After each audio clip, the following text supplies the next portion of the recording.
Karima Delli, bonjour. Vous êtes française du Nord, vous êtes une ch'ti comme on dit et vous avez longtemps été activiste dans des associations comme Sauvons les riches qui ne voulaient pas vraiment sauver les riches.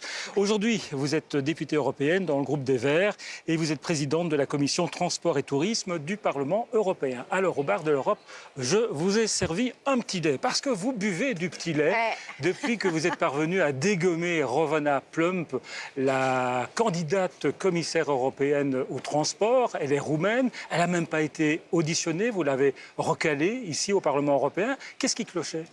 Tout simplement, c'est que le Parlement européen se fait entendre sur les conflits d'intérêts. Et Mme Rovana Plump avait énormément de conflits d'intérêts avérés. Et donc, ça ne passe pas... On peut utiliser le mot de corruption dans son cas. On peut, je ne sais pas si c'est le mot corruption, mais en tout cas, il y a des faits qui sont là, qui sont avérés. Et donc, ça ne passe pas juste... La première étape, les conflits d'intérêts. Ensuite, il y a une deuxième étape, c'est sur les compétences de fond. Elle n'aura même pas eu le droit à savoir qu'est-ce qu'on fait sur la politique des transports dans les années à venir. Et voilà. Ça, c'est un acte de démocratie, un acte d'autorité aussi du Parlement européen ? Le Parlement européen fait entendre sa voix, c'est-à-dire que pour devenir commissaire, on ne fait pas n'importe quoi. On doit être très clean sur la question des conflits d'intérêts, donc on doit avoir un peu d'éthique. Et sur le fond, quelle vision les commissaires ont sur les 5 ans à venir? Il faut voir leurs compétences. Donc ils sont sous la sellette pendant 3 heures, audition, avec plein de questions, etc. Et ensuite, on vote pour ou contre. Oui. Mais là, c'est la démocratie, parce que nous, on est les représentants des citoyens. On ne peut pas avoir n'importe qui comme commissaire. Alors, la Roumanie va proposer un autre candidat. On verra ce que ça donne.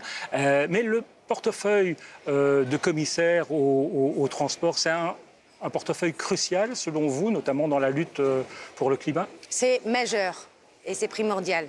Les transports, c'est 30% des gaz à effet de serre et c'est ce seul secteur qui ne réduit pas ses gaz à effet de serre depuis 1990. Alors, il y a tout à faire. Et ça tombe bien parce que travailler sur le climat, travailler sur les transports, c'est gagnant pour la santé parce que vous avez la pollution que les citoyens européens vivent au jour le jour. Donc, on fait des morts prématurées. Donc, il y a un impact sur la santé. Il y a un impact sur la mobilité. Il y en a un peu marre d'être encombré. Vous perdez beaucoup de temps dans les embouteillages. Il n'y a plus de fluidité qu'on aimerait. Troisième chose, c'est un impact réel sur les émissions. Et en même temps, c'est créateur d'emplois. Ouais. Donc, tout est à gagner. Maintenant, qu'est-ce qu'on attend concrètement de cette future commission et réellement de ce commissaire? C'est qu'il nous donne une vision. Il faut arrêter que certains secteurs ne contribuent pas au réchauffement climatique. L'aviation, le maritime, ça va être primordial. La question, c'est on investit sur les alternatives. Ça tombe bien, il y en a. Le vélo, les transports en commun. On y va sur plus la voiture individuelle, elle va de plus en plus disparaître. On va la partager. Mais donc, elle vous a entendu, Ursula von der Leyen, elle a promis un Green Deal, un pacte vert, climat. Alors ça, ce sont des très jolis mots. Moi, j'attends pas des mots. Je ne suis pas quelqu'un qui va s'attacher aux mots. Moi, face à l'urgence climatique, j'attends l'urgence de l'action. Et aujourd'hui, sur l'action, aucun élément ne me permet de dire comment elle va réorienter la PAC, comment on va intervenir sur cet objectif de réduction de 55% des émissions de CO2, comment on va relancer réellement, par exemple, des infrastructures comme le train. Le train, c'est bon pour le climat et c'est bon pour la pollution et c'est bon pour l'emploi. Qu'est-ce qu'elle attend pour mettre en place un plan de rénovation ferroviaire et relancer le train de nuit par rapport justement au fait de prendre plus l'avion? Est-ce qu'on va avoir une taxe kérosène? Enfin, la seule énergie fossile qui n'est pas taxée, c'est un paradis fiscal.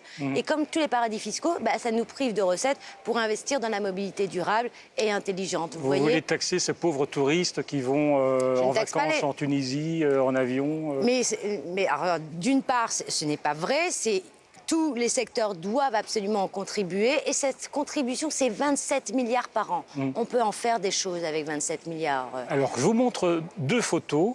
Et vous me dites, vous aimez ou vous n'aimez pas? Première photo, Volkswagen. Ah non, je n'aime pas du tout. Pas du tout. Volkswagen empêtré dans le Dieselgate. Il faut rappeler que vous avez écrit un livre sur le Dieselgate et que vous êtes aussi à la base de la commission d'enquête sur le scandale des tests de pollution un peu truqués par Volkswagen. Un peu beaucoup truqué, mais la Volkswagen n'était que l'arbre qui cache la forêt. 4 ans après le scandale, je tire la sonnette d'alarme pour dire qu'il reste sur nos routes partout en Europe 43 millions de poubelles, c'est-à-dire qu'ils ne respectent pas les normes et ça a un impact sur la santé des gens. Et je trouve que c'est irresponsable que la Commission européenne ne rappelle pas les véhicules, ne sanctionne pas les constructeurs automobiles et ensuite de ça ne rembourse pas les consommateurs qui ont acheté des véhicules en leur disant ça va être moins polluant. Et donc il n'y a pas que Volkswagen. Non, Volkswagen n'est que l'arbre qui cache la forêt, ça c'est clair. Autre photo, vous aimez ou vous n'aimez pas? Ça j'adore, et ça c'est l'avenir, c'est le vélo. Le vélo doit être vu plus comme un moyen de loisir, mais comme un véritable moyen de transport. Et là, c'est bien parce que c'est un vélo cargo en plus. Et c'est l'avenir. C'est vraiment la mobilité qui est une mobilité douce. On peut aller, vous savez, en ville, 50% des déplacements font moins de 3 à 4 km. Vous faites du vélo, vous? Oui, je fais du vélo. Il y a un lobby du vélo comme il y a un lobby de l'auto? Et non, justement. Donc, le lobby automobile dépense chaque année 18 millions d'euros. C'est un de mes grands combats, au point que dans une directive qui arrive sur le droit des passagers, je donne l'obligation de mettre minimum 8 places de vélo dans tous les trains régionaux et nationaux. Il y a un plan vélo au niveau européen. La France, par exemple, a un plan vélo. Le gouvernement d'Emmanuel Macron a déclaré qu'il voulait que la France redevienne un pays de cyclistes au niveau européen.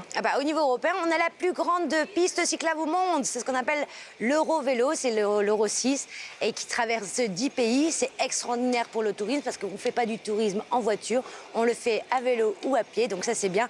Et nous, notre but, c'est de réorienter les financements et les investissements pour faire plus de pistes cyclables, mais des pistes cyclables sécurisées. Ça veut dire à la sortie d'une gare, on ait un garage pour son vélo et qu'on fasse bien de la place aux cyclistes pour que justement la sécurité soit d'abord pour eux et pas pour les voitures. Voilà. Une petite question cactus, une question qui pique. N'ayez pas peur, la moutarde n'est pas trop forte. La rose ou la bleue? Allez, la rose. La rose.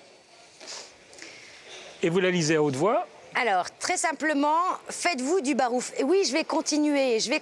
C'est ce que vous aviez promis quand vous êtes entrée ici au Parlement européen.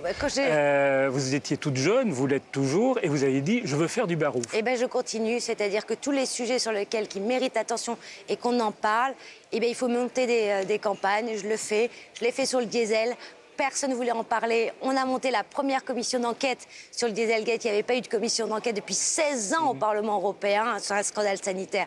Ça, c'est fait et je vais continuer pour faire en sorte que demain, l'Europe soit et le Parlement soient au service des citoyens. Et ils ont tellement de demandes pour justement faire en sorte qu'on soit réconcilié avec cette idée d'Europe. Donc oui, je vais continuer. Je ne vais pas garder ma langue dans ma poche et je vais faire en sorte que tout ce qu'on a dit, on va le mettre en œuvre. On va réorienter la PAC.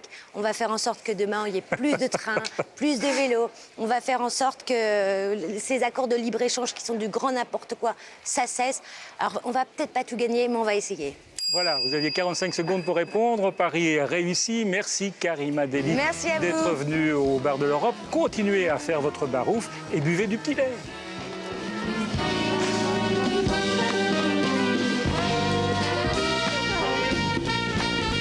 Thank you.